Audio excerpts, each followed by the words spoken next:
Kordor Siya Jisu ngan yay phai Ngala suk banyo lambaro Siya blay hajing duay Jing sukat nongi juduhno Kat nongi syusah huslay Namar bangim treh ban walam Lucu blay hajing duay Ngiju shembun kijing jinjar Kijing tunju bat kuslay Mentanga shen lat ban yolay Siau blay ngan lay duay Hengin shemulok ban shinya Bas ngulem yang iklem wai Jisu trai uitu yanga Bad siau ngan lay duay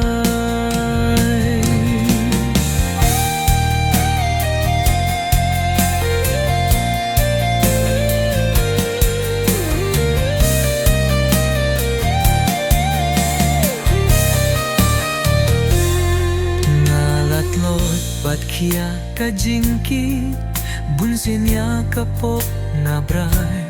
Tanghu Jisu lok ba Kordor Ngan bet lut hajing duay Leh kilok jong me kikila Ya tuhu blay da duay Hakik santik lay nukersyan Yang ibarok lem daway Ju shen bun ki jinjar Kijing tunju bat kuslay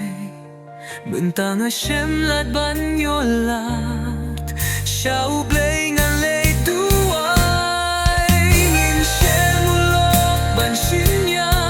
Bas ngelem yang iklem wai Jisu trai uitu yang ngapat siau ngan lay duay Hengin shemulok ban shinya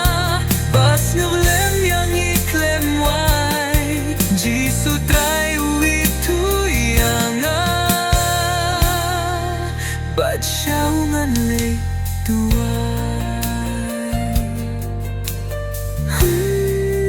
Bat siau ngan lay duay